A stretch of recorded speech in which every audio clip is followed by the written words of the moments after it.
Okay. So, ma'am, may-ari kami yung prepare nga 5 ka questions about sa inyong mga experiences malaking isang SPED teacher ikaw. So, can we start na, ma'am? Sure. Thank you. So, what are the challenges that you have encountered during your teaching days in SPED? Okay, so actually I'm not this knowledgeable enough with that, pero this is just based on my experience way back before. Kay I have experience na teaching kids, children special needs for more than 2 years. So before ko na-hire sa public school. So based on my experience, damo man sa challenges na ako na yan. Is it okay lang mag-Bisaya lang? Oh, yes, ma'am. Okay, okay. So, I have encountered, example, ang first kitabi na challenge is dealing with multiple, kumbaga, sari-sari ng mga types ng disabilities or children's special needs.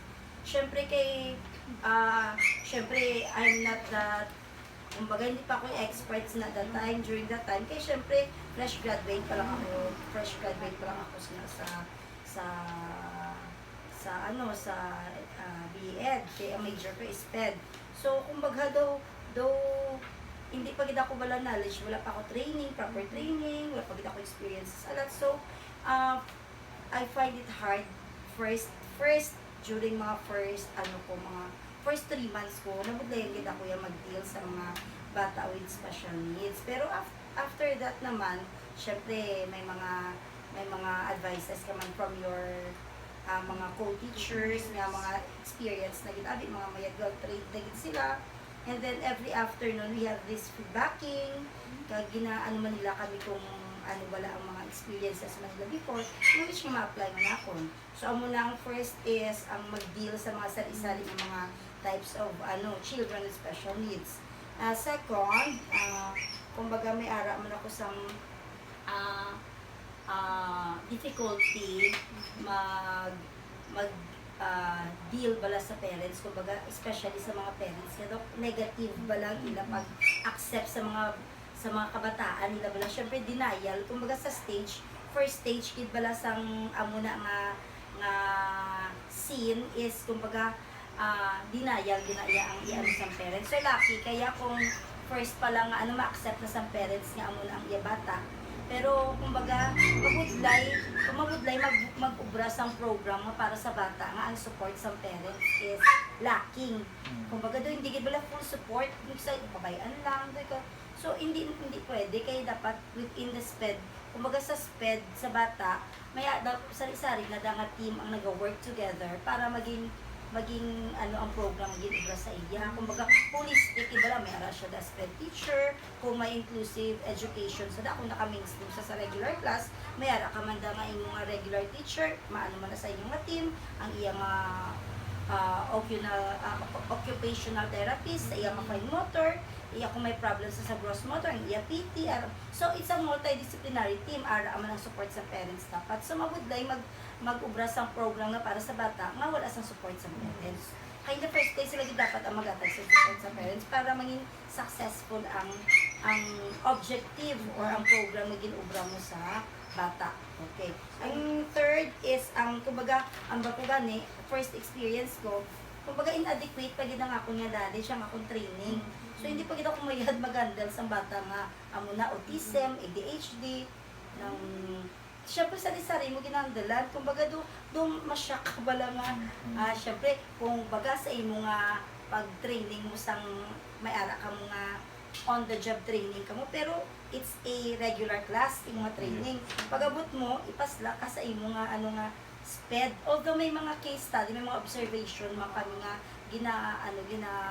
ginahimo sa 4th year kami, 4th year during 4th year kami college. Pero kumbaga ideal to yung nakita sa kaysa sa pag-abot mo gid sa nagid sa tudtuon nagid ikaw nagid mismo wala ma-handle na. So mo na ang nabudlay ako pagid. Another one is kumbaga bago ka lang training and then ang workload nimo kay mayara ka di bata nga autism, muni nga oras for 1 hour autism. Pagka muni nga oras ADHD man ng bata. Pagka muni naman oras may visually impaired with cerebral palsy ka. So doon mo na bala may ara ka man nga global developmental delay. Kumbaga ang workload nimo maobra ka di program, obra ka di individualized program sa amo nga bata ang amo iyang case. Obra ka di sa ang workload bala is too much. Kumbaga too much gid bala nga do hindi mo na wala kung isa ano kung ano gid ang imo nga himuon. So pero with the help of my team man sa amon nga school sadto na ano man namon overcome man namon kag na learn man namon. So amo na ang mga challenges nga na-encounter ko during that time. So, grabe ka naman, no? Nang dami Yes. na disabilities. Pero it's a very, kumbaga, damo ka man challenges, pero very challenging man sa, and then at the same time, rewarding din sa imong part. Especially kung may nakita ka nga bata nga pag-handle mo, amo gidi siya daw, wala gidi siya bala. And then may nakita ka nga progress. Yes, very rewarding gid sa imong part as a teacher. Nga may makita, even though nga gamay lang gid na siya. Pero ang feeling mo ba naman, ay, may progress ang bata. Nga pag-start mo wala gid. So amo na. Nami gid mong feeling. Eh syempre, may nakita ka nga development sa iya, may progress ka nga pagawid mo una wala gid. Daw wala ka gid kuwaon. And then mo na. So amo na ang feeling bala as a sped teacher ka. Number 2. How do you collaborate with general education teachers, specialists, and parents to create inclusive learning environments for students with disabilities? Okay, so for me, the collaboration is, kumbaga nag-refer na siya sa, it's a team teaching approach na sa, kumbaga hindi na pwede nga ikaw lang ang sped teacher, wala ka lang sa program na para sa bata mo, no. Especially kung ang bata is in a regular, naka-mainstream siya, or naka-include siya, may ara siya sa inclusive education, yan naka-include siya sa regular class. So, when you say collaboration, ara na da ang iyang first, kung naka-mainstream siya, ara da iyang regular teacher, a general education teacher, sa regular class. Ara ang sa SPED, ara kung may OT siya, ara iya PT. So, amo na multidisciplinary. It's a multidisciplinary team. Okay. So, collaboration para sa akon, kumbaga, nag very successful man, kumbaga, ang collaboration ko naging successful through may ara nga dapat ang communication mo with the team is open, honest communication. Kumbaga, hindi mo dapat i-praise ng bata, muni, nagdugo pa mayad-mayad ka bala. Kung ano gid ang sa bata, kung ano gid ang level subong sa bata, kung anong iya nga iisugihang baludin. So that your team, you and your team, maka-work ka mo nga ang best for the child. Okay. Yes. Every afternoon, nag-feedbacking ka mo. Kami yung teachers. Pero, ang among feedbacking with the team is quarterly. Pero mayara kami ginatawag na feedbacking para sa parents. May feedbacking man kami nga para sa among team. Okay. So, first, open communication with the team. So, honest. And then, ang second is, you should have, kumbaga, trust and rapport para sa team mo. Siyempre, hindi mo pwede yung duwa-duwa ka ba lang. Kasi siyempre, yung objective ng program is for the child. So, muna, dapat trust and ka mo sa inyong team. And then, dapat the same lang dapat ang inyong vision and goal para sa bata. Kumbaga, ang para lang dito sa bata nga ang best niya para sa iya. Ang inyong vision. Wala, hindi na kamuda magpuan sa amo niya. Kung ano ang best niya para sa bata, amo na i-envision. Kag amo na ang goal niya inyong hinuon. And then, dapat, ang objective niya man sa para sa bata is smart. Smart, anong smart? Dapat specific. Ano pang measurable. Attainable dapat. Dapat hindi nga, ang ma-attain lang bala, hindi nga too much bala.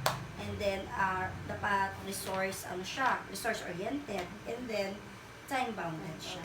So amo nang smart kumbaga inang hindi ka mag ano sa objective na do mo siya naka-general do nga do feeling mo na and imong ano ipakita nga best ka gid ang para sa child lang gid kumbaga ang para sa ano nga bata ang best na gid para sa yes isuot mo kung ano ang kaya sa bata ang point sa iya kaya syempre sa aton nga team nga daan ang collaboration is damo na nga types ng approach mo mag-collaborate ka mo may multidisciplinary approach may ari nga tawag nga interdisciplinary approach may ara nga transdisciplinary approach amo na kumbaga amo na ang mga collaboration nga approaches na pwede mo mahilig mag-collaborate ikaw sa imong mga team. Okay. Next. How do you address behavior challenges in the classroom, particularly for the student with emotional or behavioral disorders? Okay. So, sa akon abi experience, actually, wala ko handle ya emotional behavioral disorder lang tama. Sa ano, ang ako na biya is na-handle is autism, ADHD, cerebral with visually impaired with cerebral palsy, may global developmental delays. Okay, so this is kumbaga syempre sa amin ako lang ni sa feedbacking man nga sa from teachers na nag-handle sa amon ng case. So first, dapat ang imugid nga this children abi is kumbaga maski ano nga case ng bata nga with special needs follow gid sila sa routine may routine gid na sila ya dapat nga gina-build ikaw sa ila. So amo ginang very important ang routine nga dapat sundo nila kay once ma-break in ang routine masala na ang bata kung ma-break na ang routine. So first and then you have to be kumbaga imo class rules always kay dapat specific with your classroom ka. May rules kay dapat kay gina-follow nga oriented sila. Kumbaga dapat ano gid sila kung anong mga rules mo and then you have to be simple kumbaga magatag ka sa ila sang directions simple and clear hindi nga syempre complex nga daw kabudlay na intindihan ka syempre hindi mag-grasp sa bata and then you have to allow them maski sino man nga bata nga wala na sang may breaks dapat may mini break siya allow mo sila nga maka-break na sila maka-rest na sila kaya syempre maski ikaw man kita maski kita nga kumbaga okay man kita wala kita sang special need di bala kung ano daw napaka-tiring man nga sige lang work mo lang sila so i-allow man sila sang break period para maka-rest na sila and then dapat fair gid mo treatment sa ila kung regular class mo na siya naka-mainstream mo na siya ang emotional behavioral disorder nga bata sa regular class kung ano ang rule mo para sa bata nga may EMD amo man sa bata nga wala sang amo na nga need kumbaga fair gid kay syempre mabatsagan din ang nila nga may unfairness gid sa ila kung nga kumbaga maski hindi na ya anong ila nga mind nga ila level amo na pala sa bata maanan gid nila nga may unfairness sa mga pag-treat sa ila and then syempre ini very important gid ini sa ila i-praise mo sila kung may success sila nga na ano sa ila nga even though small lang na gamay na verbal praise or pwede man nga reward or ano sila sa token it's a big thing na para sa ila nga kumbaga nga na-appreciate pa sila even though yung small thing lang so then motivation gid i-motivate mo gid sila use motivational strategies gamay amo na motivational strategies praising them verbally or given tokens or ipa-feel mo lang sila even though it's a hug big thing na sila hug kiss or ano na it's a big thing na para sa ila na ma-feel nila balang appreciated sila well appreciated sila kay it's an emotion kumbaga di ba emotional kids with emotional ano gani kumbaga na ano na siya sa emotion mo it's a kumbaga ang love na ma-feel nila it's a very very important sa ilang ma-feel love sila sang kumbaga feel accepted sila sa iban so na ang ako ni kung paano ko sila ma-address sa behavior and then sa academic siguro i-vary mo lang ang lesson man nga ihatag sa ila. Kumbaga, bala mo man nga may amo na siya manit, bala mo man nga amo lang na iya capacity, then kumbaga i-different mo man ang ginatawag bala kumbaga sa ano sa public school, it's a differentiated instruction. I-vary mo ang iya nga activity nga ihatag mo para sa iya kung ano ang kaya niya lang. Hindi mo paghatag sila kung ano man hindi man kaya na ano na. It's a differentiated instruction kumbaga i-vary mo yung activities. Ano, ma'am? Next question is, can you describe your experience working with students with disabilities? Okay. So, my experience with ya is very tough, challenging, at the same time, very rewarding.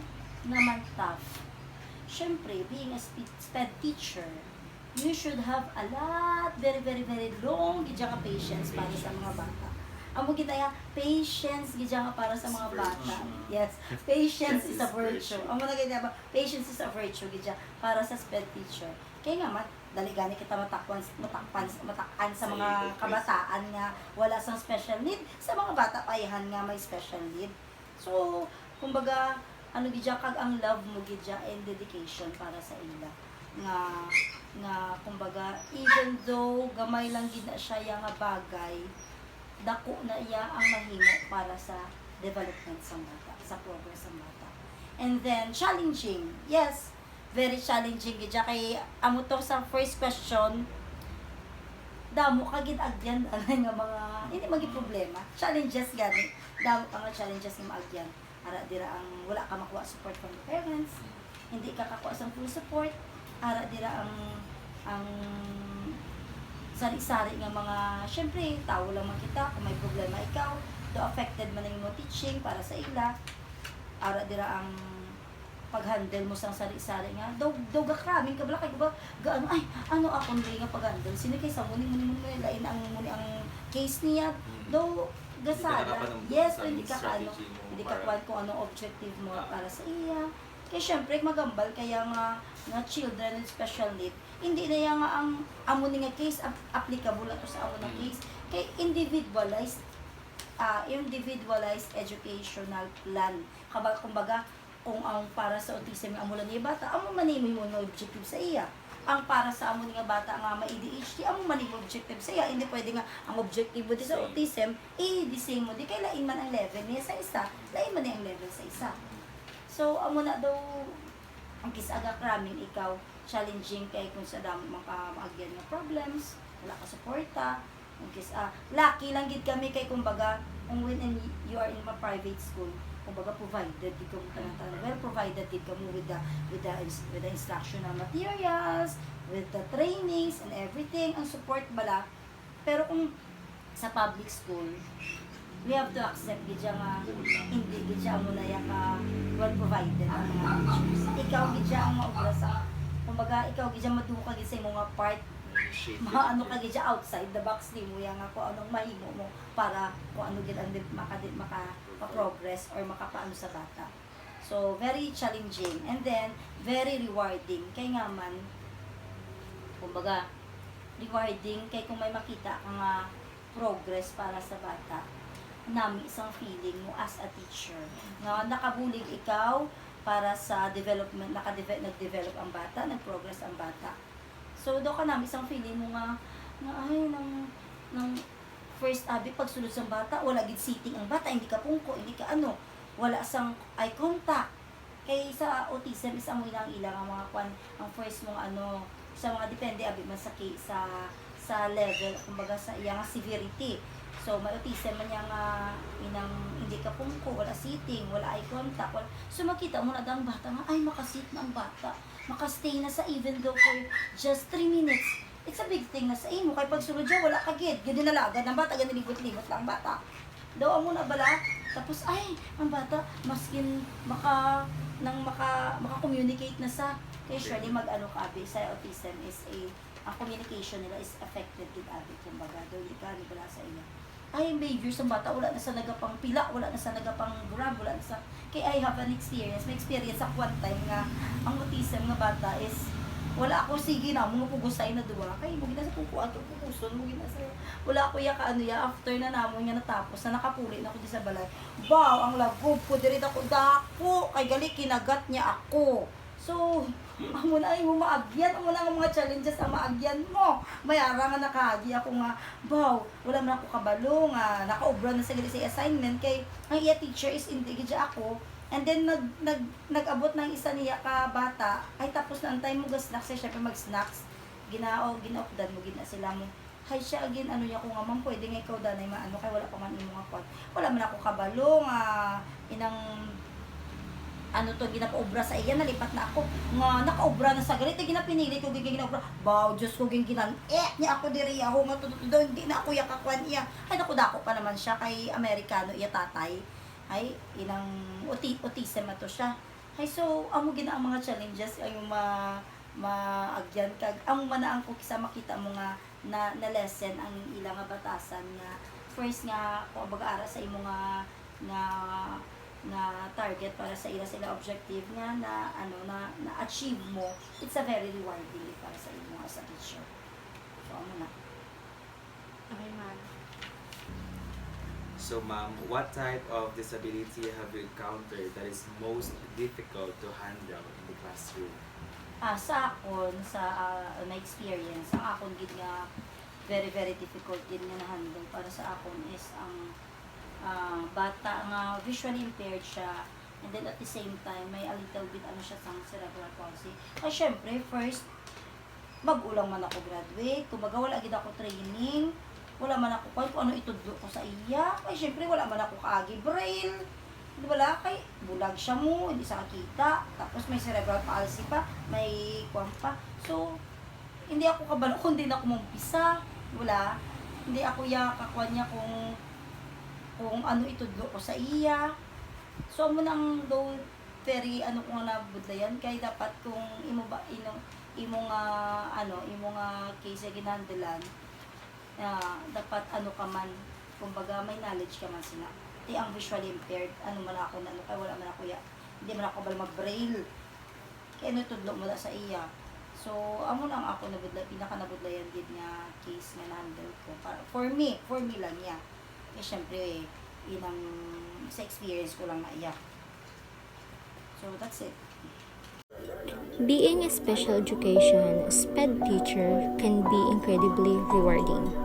You get to make a real difference in the lives of students who often face unique challenges. It requires patience, empathy, and creativity to tailor lessons and support to meet each student's needs. It's a profession filled with moments of triumph and growth, both for you students and yourself. Hello, ma'am. Good afternoon, ma'am. Ako si Bernadette Bilamidi Conyada kag Ako si Roger Lopez, ma'am. from Capiz State University, Pontevedra Pontevedra Campus. Campus. Ma'am, hire kami di sa mga para i-interview ikaw, ma'am, sa mga experiences mo lang, ma'am, sa may bata ikaw nga may aras ng special needs. So, pwede ta ka start, ma'am. Sige, ready kita. So, ang imong first question, ma'am, ano nga mga pagtilaw ang imong naagyan halin sang gamay pa imong bata? Actually, hindi magipagtilaw. Kumbaga, maagyan kung ba. Galing kay isang kabusong pagilang kuya, nag-umpisa na. Kay na bata siya ka premature. 8 months pa lang siya nga nakuha. Emergency CS ako kay tungutag taas ang aking dugo. And then, pagwa niya, okay man siya. Galing kay pagkagabi sa to, ng kinutitiran sa sang iya nga pedya sang ambubagas tag naaga kay kinahapon siya simple ko lang sa ganit sa pinulat 8 months na sa actually ang mga 8 months so delikado ba pero at least nabuhay siya ya. Tapos ang naga-umpisa na siya nga nagalakat ang binulat sa isang kabulan daw permi kami sa doktor kay ginahapon siya tapos inang naubos yung